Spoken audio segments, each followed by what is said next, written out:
दिल्ली में विपक्षी एकजुटता के नाम पर आज 3 दलों की एक बैठक हुई है। कांग्रेस अध्यक्ष मल्लिकार्जुन खड़गे के घर पर नीतीश कुमार और तेजस्वी यादव पहुंचे तो वहां राहुल गांधी भी मौजूद थे। मुलाकात के बाद कांग्रेस और नीतीश कुमार की ओर से दावा किया गया कि विपक्षी एकजुटता बनाने के लिए ठोस बातचीत हो चुकी है और अब बस बाकी के दलों को राजी करके एक साथ 2024 के महासमर में उतरने की तैयारी है। इस विपक्ष के महागठबंधन का नेतृत्व कौन करेगा? न तो कांग्रेस न नीतीश कुमार इस सवाल का जवाब अभी जरूरी मानते हैं और न ही बताना चाहते हैं। हालांकि इस तरह की कोशिश कितनी कामयाब होगी ये कहना मुश्किल है, क्योंकि जब महाराष्ट्र में उद्धव ठाकरे और शरद पवार को ही साथ लेकर कांग्रेस नहीं चल पा रही, वीर सावरकर के मुद्दे पर हर रोज वहां पर खटपट हो रही है। ऐसे में 2024 में 2 दर्जन दलों को क्या नीतीश कुमार और राहुल गांधी इकट्ठा एक मंच पर ला सकेंगे? ये सवाल बड़ा है। इसीलिए आज हम चर्चा करने वाले हैं कि क्या 2024 में मोदी के खिलाफ विपक्षी एकता का चाणक्य बन पाएंगे नीतीश कुमार? क्या ममता, केसीआर, केजरीवाल जैसे नेताओं को नीतीश कांग्रेस महागठबंधन से दूर रखा जाने वाला है? क्या भ्रष्टाचार के आरोपों में घिरे दल और नेता विपक्षी एकता के नाम पर एक दूसरे का हाथ थामने की कोशिश में हैं? ऐसे तमाम सवालों पर सभी पक्षों के साथ आज के दंगल में बड़ी चर्चा हम करेंगे। डीएम तो मुमकिन नहीं, सीएम की शायद ख्वाहिश नहीं, लेकिन पीएम की कुर्सी के लिए दिल्ली में माथापच्ची जरूर हो रही है। राजनीतिक स्वार्थ ने ही बजट में ऐसी ट्रेनों की घोषणा करवाई जो कभी चली ही नहीं। हालत ये थी कि रेलवे की भर्तियों में राजनीति होती थी, बड़े पैमाने पर भ्रष्टाचार होता था। आज देश के सियासी मौसम की गर्माहट के 2 टेम्परेचर सेंटर थे। सुबह सुबह राजस्थान से रेल में करप्शन की कहानी से गर्म हवा के झोंके आए तो दोपहर तक पावर सेंटर दिल्ली में 3 दलों के दिल मिल रहे थे। एक तरफ मोदी सरकार और भ्रष्टाचार पर लगातार प्रहार की कहानी थी, दूसरी तरफ मोदी विरोधियों की दल दल बाहुबल बढ़ाने की बात चल रही थी। पहले सुनिए दिल्ली में 3 दलों के नए महागठबंधन की कहानी कुछ ऐसी है कि नौकरी के बदले जमीन घोटाले में पेश होने के लिए तेजस्वी यादव पहले से दिल्ली में थे। सो भेंट मुलाकात के लिए चाचा नीतीश कुमार को भी बुला लिया। नीतीश पहले लालू यादव से मिले, फिर तेजस्वी की बच्ची को गोद में लेकर खिलाया। नीतीश की दिल्ली में मौजूदगी के इसी मौके का फायदा उठाते हुए एक मुलाकात फिक्स की गई। कुल 3 दलों वाले महागठबंधन की मुलाकात। कांग्रेस अध्यक्ष मल्लिकार्जुन खड़गे के घर लालू यादव और नीतीश की पार्टी के नेता बैठे थे। राहुल गांधी की मौजूदगी से बैठक थोड़ी भारी दिख रही थी।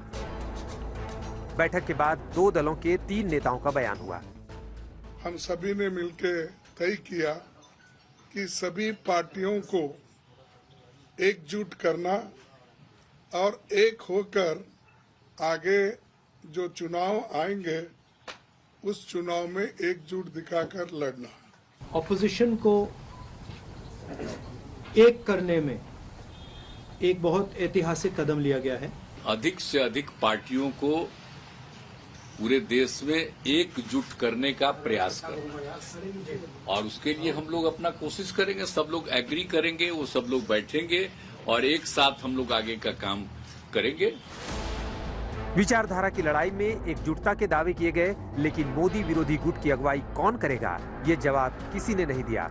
सवाल कई और थे कि क्या नीतीश को अब कांग्रेस की अगुवाई में ही महागठबंधन मंजूर है? दिल्ली आकर भी नीतीश संकट में घिरे केजरीवाल से क्यों नहीं मिले? ममता बनर्जी, केसीआर, केजरीवाल जैसे नेता इस महागठबंधन के साथ हैं या नहीं? पिछली बार लेफ्ट नेताओं से मिलने वाले नीतीश इस बार कांग्रेस तक क्यों सिमटे? ये लड़ाई विचारधारा की भी है, ये लड़ाई राइट और लेफ्ट की भी है। हमें उसको समझना पड़ेगा कि सोच क्या व्यक्ति की। महागठबंधन की सूरत और सीरत पर सियासत में सवाल इसलिए भी उठ रहे हैं क्योंकि वायनाड में एक वीर सावरकर के पोस्टर लगा देने पर तो महाराष्ट्र में 3 दलों के दिल बार बार एक दूसरे से टकरा रहे हैं। कभी शरद पवार उद्धव ठाकरे की मुलाकात हो रही है, कभी कांग्रेस के वेणुगोपाल को महाराष्ट्र तलब किया जा रहा है। दोस्ती में दंगल जारी है, मतभेद से पवार भी इनकार नहीं करते। एकत्र काम करतो काही पर्सनॅलिटी होता असली जब सब साथ साथ बैठेंगे उसमें से रास्ता निकल सकता है। महागठबंधन तो दूर, कांग्रेस के अंदर ही कलह मची है। राजस्थान में मचे रण को लेकर पीएम मोदी ने अशोक गहलोत की चुटकी भी ले ली और रेल में करप्शन वाले खेल की याद भी दिला दी।